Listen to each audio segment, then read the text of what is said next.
بسم اللہ الرحمن الرحیم الحمدللہ نحمده ونصلی علی رسولہ الکریم اما بعد رب اشرح لی صدری ویسر لی امری واحلل عقدۃ من لسانی یفقهوا قولی۔ ہم تاریخ اسلام کے سیرت النبی صلی اللہ علیہ وسلم کے اسباق پڑھ رہے ہیں اور ہمارے آج کا سبق کا عنوان ہے غزوہ بنو مصطلق اور غزوہ دومۃ الجندل۔ یعنی آج کے سبق میں ہم دو نبی کریم صلی اللہ علیہ وسلم کی جہادی مہمات کے بارے میں پڑھیں گے، لیکن ان جہادی مہمات کو شروع کرنے سے پہلے ہم اپنی عادت اور معمول کے مطابق اپنے پچھلے سبق کی دہرائی کریں گے اور پچھلے درس کا خلاصہ پڑھیں گے۔ تو ہمارے پچھلے درس کا عنوان تھا سن 4 ہجری کے کچھ متفرق واقعات۔ ان واقعات کے اندر ہم نے پڑھا کہ حضرت حسین بن علی رضی اللہ تعالیٰ عنہ ماہ شوال سن 4 ہجری میں پیدا ہوئے۔ پھر ہم نے اس میں پڑھا کہ حضرت زینب بنت خزیمہ رضی اللہ تعالیٰ عنہ کا بھی سن 4 ہجری میں انتقال ہوا۔ پھر حضرت عبداللہ بن عثمان بن عفان یعنی نبی کریم صلی اللہ علیہ وسلم کے نواسے کا بھی اسی سال انتقال ہوا، اور نبی کریم صلی اللہ علیہ وسلم کے دودھ شریک بھائی حضرت ابو سلمہ عبداللہ رضی اللہ تعالیٰ عنہ کا بھی اسی سال انتقال ہوا۔ پھر ہم نے پڑھا کہ حضور صلی اللہ علیہ وسلم کی اسی سال حضرت ام سلمہ رضی اللہ تعالیٰ عنہ سے شادی ہوئی، اور اسی سال 2 اور خاص احکام ہم نے پڑھے۔ ایک یہ کہ پردے کا حکم اسی سال نازل ہوا، اور دوسرا یہ کہ حضرت زید بن ثابت رضی اللہ تعالیٰ عنہ کو نبی کریم صلی اللہ علیہ وسلم نے عبرانی سیکھنے کے لیے تشکیل فرمائی، اور وہ مختصر ترین دورانیے میں عبرانی سیکھ کر مدینہ آ گئے۔ اس کے بعد ہم آج کا اپنا سبق شروع کرتے ہیں، جس کا عنوان غزوہ بنو مصطلق اور غزوہ دومۃ الجندل ہے۔ ان دو عنوانات میں سے ہم پہلے غزوہ دومۃ الجندل پڑھیں گے، لیکن اب تک ہم یہ جان لیں کہ یہ سن 5 ہجری کے واقعات ہیں، یعنی مسلمانوں کو مدینہ منورہ میں رہتے ہوئے اب تک 5 سال مکمل ہو چکے تھے۔ اس سال مسلمانوں پر کئی طرح سے مشکلات آئی، بلکہ اگر اس مشکل کو ہم 3 طرفہ یعنی 3 طرفہ مشکلات کہیں تو یوں اس کی ترتیب بنتی ہے۔ نمبر 1، قبائلیوں کی طرف سے ہونے والی پیش رفت اور ان کی طرف سے اقدام، ان کی یورش۔ دوسرا، مسلمانوں کے درمیان رہتے ہوئے جو منافقین سازشیں پھیلا رہے تھے ان کے مشکلات اور مسائل۔ اور تیسرا یہ کہ مسلمانوں کے خلاف عربوں کا اتحاد کرنا اور ان کا اتحاد کر کے جمگٹا بنا کر مارکا آرائیاں کرنا، مدینہ منورہ پر حملے کرنے کی کوششیں کرنا۔ تو اب ہم اس میں سے پہلی جو چیز ہے وہ پڑھیں گے کہ قبائلیوں کے اقدامات، یعنی اس میں یہ جو غزوہ ہے وہ غزوہ دومۃ الجندل ہے۔ ربیع الاول کا مہینہ تھا، سن 5 ہجری تھی۔ حضور صلی اللہ علیہ وسلم کو اطلاعات ملی کہ دومۃ الجندل ایک مقام ہے جہاں پر عرب بدوؤں کا اجتماع ہو رہا ہے، وہاں سے جو لوگ گزرتے ہیں اس پر یہ ظلم ستم کرتے ہیں، مال وغیرہ چھینتے ہیں، لوٹ مار مچاتے ہیں، اور یہ لشکروں کو اکٹھا کر کے تیار کر کے مدینہ منورہ پر حملہ کرنے کی بھی تیاری میں ہیں۔ یہ تیاریاں دیکھ کر حضور صلی اللہ علیہ وسلم نے اپنا لشکر لیا اور دومۃ الجندل کی طرف روانہ ہو گئے۔ اس وقت حضور صلی اللہ علیہ وسلم کے ساتھ 1000 صحابہ کرام بھی تھے جو اس جنگ میں جا رہے تھے۔ حضور صلی اللہ علیہ وسلم کی معیت میں ان عظیم لشکر کو دیکھتے ہوئے، ان صحابہ کرام کو دیکھتے ہوئے جب دشمن نے اپنا حال سوچا تو اسے بس یہی نظر آیا کہ ہمیں راہ فرار اختیار کرنی چاہیے اور بھاگ جانا چاہیے، اس لشکر کا ہم مقابلہ نہیں کر سکیں گے۔ مسلمان ان کے علاقے یعنی دومۃ الجندل میں پہنچے تو نبی کریم صلی اللہ علیہ وسلم نے کچھ دن وہاں قیام فرمایا اور چھوٹی چھوٹی ٹکڑیاں اور فوجی دستیوں کو دائیں بائیں آگے پیچھے ہر جگہ بھیجا، لیکن کہیں کوئی تعارض نہ ہوا۔ دشمن وہاں سے بالکل دور جا چکا تھا اور راہ فرار اختیار کر چکا تھا، لہذا مسلمان واپس مدینہ منورہ آ گئے۔ یوں دومۃ الجندل کی یہ مہم پائے تکمیل کو پہنچی، اور اس کے بعد ان کی ہمت اور جرت نہ ہوئی کہ دوبارہ مدینہ پر حملہ کرنے کا سوچیں بھی۔ اس کے بعد اگلی جو مہم ہمارے سامنے آتی وہ غزوہ بنو مصطلق کی ہے۔ ماہ شعبان سن 5 ہجری کا واقعہ ہے کہ مدینہ منورہ میں یہ اطلاعات ملی کہ قبیلہ بنو مصطلق بھی دیگر قبائلیوں کی طرح مدینہ منورہ پر حملہ کرنے کی جسارتیں کر رہا ہے، اس کی پیش قدمی کر رہا ہے اور اس کا اقدام کر رہا ہے۔ قبیلہ بنو مصطلق وہی ہیں جن کے بارے میں ہم ایک مرتبہ سابقہ میں پڑھ چکے ہیں کہ احد میں یہ لوگ قریشیوں کے اتحادی تھے، جنگ میں ان کا ساتھ دیا تھا۔ اب جو ان کو تحریک دے رہا تھا، جو اس کا سارے کے سارے محرک بنا ہوا تھا، بنو مصطلق کا سردار تھا، اس کا نام تھا حارث بن ابو زرار۔ انہوں نے اقدام کیا اور مسلمانوں کے خلاف کئی لشکر اکٹھے کر لیے، اور ان سب کا ہدف یہی تھا کہ ہم مدینہ میں گھس کر مسلمانوں پر حملہ کریں گے۔ یہ حالات دیکھ کر مسلمانوں نے پیش قدمی کی، بنو مصطلق والوں کی طرف چلے۔ نبی کریم صلی اللہ علیہ وسلم اپنے 700 جانثار صحابہ کو لے کر نکلے اور بنو مصطلق کے علاقے میں پہنچے۔ جب یہ بنو مستلق کے علاقے میں گئے تو بنو مستلق کے ساتھ جو ادھر ادھر کے لشکری جمع ہو گئے تھے انہوں نے تو فوراً راہ فرار اختیار کی اور مسلمانوں کو دیکھتے ہی بھاگ گئے۔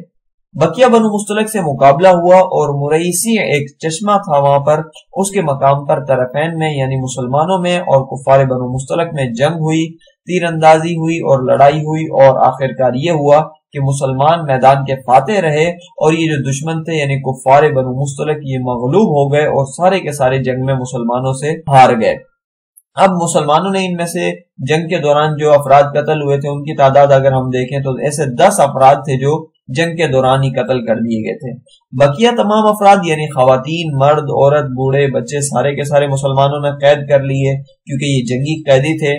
اگر ان کی تعداد ہم دیکھیں تو یہ 200 گھرانے تھے پورا، یعنی ایک قبیلہ تھا اور 200 گھرانوں میں 600 افراد تھے، اور یہ سارے کے سارے افراد اور یہ سارے کے سارے گھرانے اب مسلمانوں کے قیدی تھے، مسلمانوں کے غلام اور باندیاں تھے۔ علاوہ ازیں اگر ہم یہاں پر دیکھیں کہ مسلمانوں کو اموال اور مال غنیمت وغیرہ کیا ملے تو وہ بھی اس معاملے میں اس غزوے میں بہت زیادہ تھے۔ اونٹوں کی تعداد ہم دیکھیں تو 2000 کے قریب اونٹ جو تھے وہ مسلمانوں کو غنیمت میں ملے تھے، 5000 بکریاں مسلمانوں کو غنیمت میں ملی تھی۔ اس طریقے سے اس غزوے کے اندر غنیمت بہت زیادہ مسلمانوں کو حاصل ہوا تھا۔ اب اس بات کا احساس حضور صلی اللہ علیہ وسلم کو بخوبی تھا، اور اسی کے ساتھ ساتھ ایک اور معاملہ یہ تھا کہ عربوں کے جو سردار سمجھے جاتے تھے قبائل، جو بڑی حیثیت والے قبائل تھے، بنو مستلق کو اس میں شمار کیا جاتا تھا۔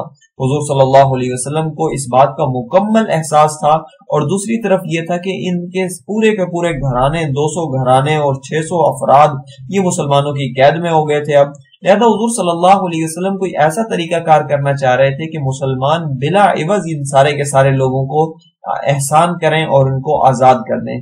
اس کے لیے حضور صلی اللہ علیہ وسلم کوئی تدبیر سوچ رہے تھے۔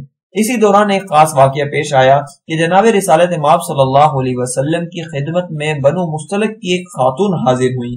ان خاتون کا نام جویریہ بنت حارث تھا، یعنی حارث بن ابو زرار کی بیٹی اور صاحبزادی تھی۔ حارث بن ابو زرار وہی شخص ہے جو سارے کے سارے اس کا اقدام کا سبب بنا تھا، بنو مستلق کو اسی نے ابھارا تھا اور یہی سارے کے سارے جنگوں پر بنو مستلق والوں کو لے کے آیا تھا۔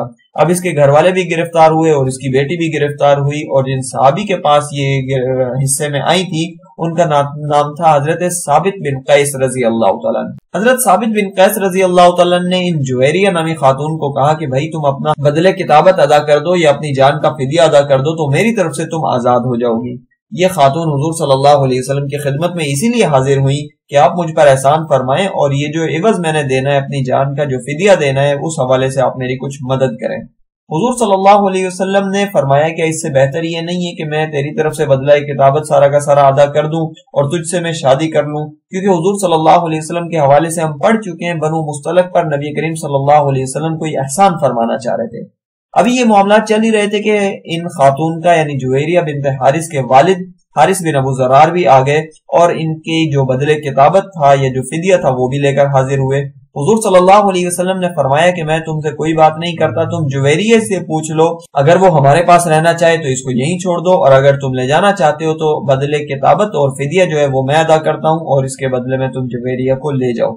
یوں حضرت جویریہ رضی اللہ تعالیٰ نے مسلمانوں کے ساتھ مدینہ منورہ میں رہنا پسند کیا، اور اس کے بعد حضور صلی اللہ علیہ وسلم نے ان کا فدیہ ادا کیا، اور حضور صلی اللہ علیہ وسلم نے ان معزز خاتون سے شادی فرما کر ان کو امہات المؤمنین میں ہونے کا شرف بخشا۔ اس طریقے سے حضور صلی اللہ علیہ وسلم کا ان کے ساتھ نکاح ہو گیا۔ اب یہاں پر ایک عجیب منظر سامنے آتا ہے کہ جیسے ہی حضور صلی اللہ علیہ وسلم نے حضرت جویریہ سے عقد نکاح فرمایا، اگلے ہی لمحے تمام کے تمام بنو مستلق کے خاندانوں کو، ان کے افراد کو رہا کر دیا گیا۔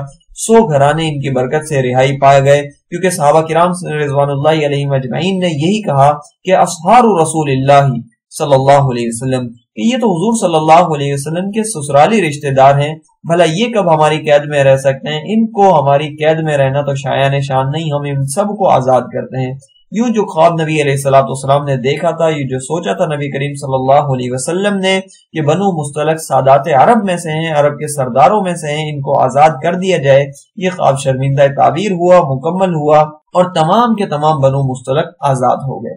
تو اس طور پر یہ نبی کریم صلی اللہ علیہ وسلم کی حکمت اور فراست تھی جس کا مظاہرہ ہوا۔ اسی بات کو لے کر حضرت جویریہ رضی اللہ تعالیٰ عنہ کے بارے میں حضرت عائشہ رضی اللہ تعالیٰ عنہ فرماتی ہیں اپنی قوم یعنی بنو مستلق کے لیے جویریہ سب سے زیادہ بابرکت تھی، یہ کہ میں نے کسی خاتون کو اپنی قوم کے لیے اتنا بابرکت نہیں دیکھا جتنا جویریہ اپنی قوم بنو مستلق کے لیے ثابت ہوئی کہ ان کی شادی کی وجہ سے سارے کے سارے بنو مستلق والے رہائی پا گئے اور آزاد ہو گئے۔ پھر مسلمانوں کے اس حسن سلوک کا بنو مستلق والوں پر بہت زیادہ اثر اچھا پڑا اور یہ لوگ اسلام قبول کرنے اور دین اسلام کے قریب ترین ہوتے چلے گئے۔ اور نہ صرف یہ کہ عام بنو مستلق کے مسلمانوں پر اس کا بہت زیادہ اثر اچھا پڑا، بلکہ بنو مستلق کے جو سردار تھے حارث، اس پر بھی بڑا اچھا اثر پڑا اور وہ بھی حلقہ بگوش اسلام ہو گیا اور وہ بھی نبی کریم صلی اللہ علیہ وسلم کی دشمنی کو چھوڑ کر نبی صلی اللہ علیہ وسلم کی محبت میں آ گیا اور لوگوں کو اسلام سے دور کرنے کے بجائے لوگوں کو اسلام کی طرف بلانے لگا۔ تو یہ مسلمانوں کے حسن سلوک کا نتیجہ تھا جو تمام کے تمام بنو مستلق کے اسلام لانے کی صورت میں ظاہر ہوا۔ تو الحمدللہ یہاں جا کر اپنا درس مکمل ہو جاتا ہے۔ آج کے درس کا ہم اگر خلاصہ پڑھیں تو ہمارے درس کا عنوان تھا غزوہ بنو مستلق اور غزوہ دومۃ الجندل۔ ہم نے پہلے غزوہ دومۃ الجندل کے بارے میں پڑھا۔ دومۃ الجندل ایک مقام کا نام ہے جہاں پر عرب بدو اپنا اجتماع کر رہے تھے اور وہاں سے تیاری کر کے مدینہ پر حملے کے لیے یہ تیار ہو رہے تھے۔ مسلمانوں نے اس طرف اقدام کیا تو یہ سارے کے سارے لوگ راہ فرار اختیار کر گئے اور بھاگ گئے۔ مسلمانوں نے وہاں سے غنیمتیں حاصل کی اور واپس مدینہ آ گئے۔ اس کے بعد عرب قبائل میں سے بنو مستلق والوں نے اسی طریقے سے اجتماع کیا اور مدینہ پر حملہ کی تیاریاں کی۔ مسلمانوں نے اس طرف بھی پیش قدمی اور اقدام کیا تو دشمن مغلوب ہو گیا اور گویا پسپائی اختیار کی۔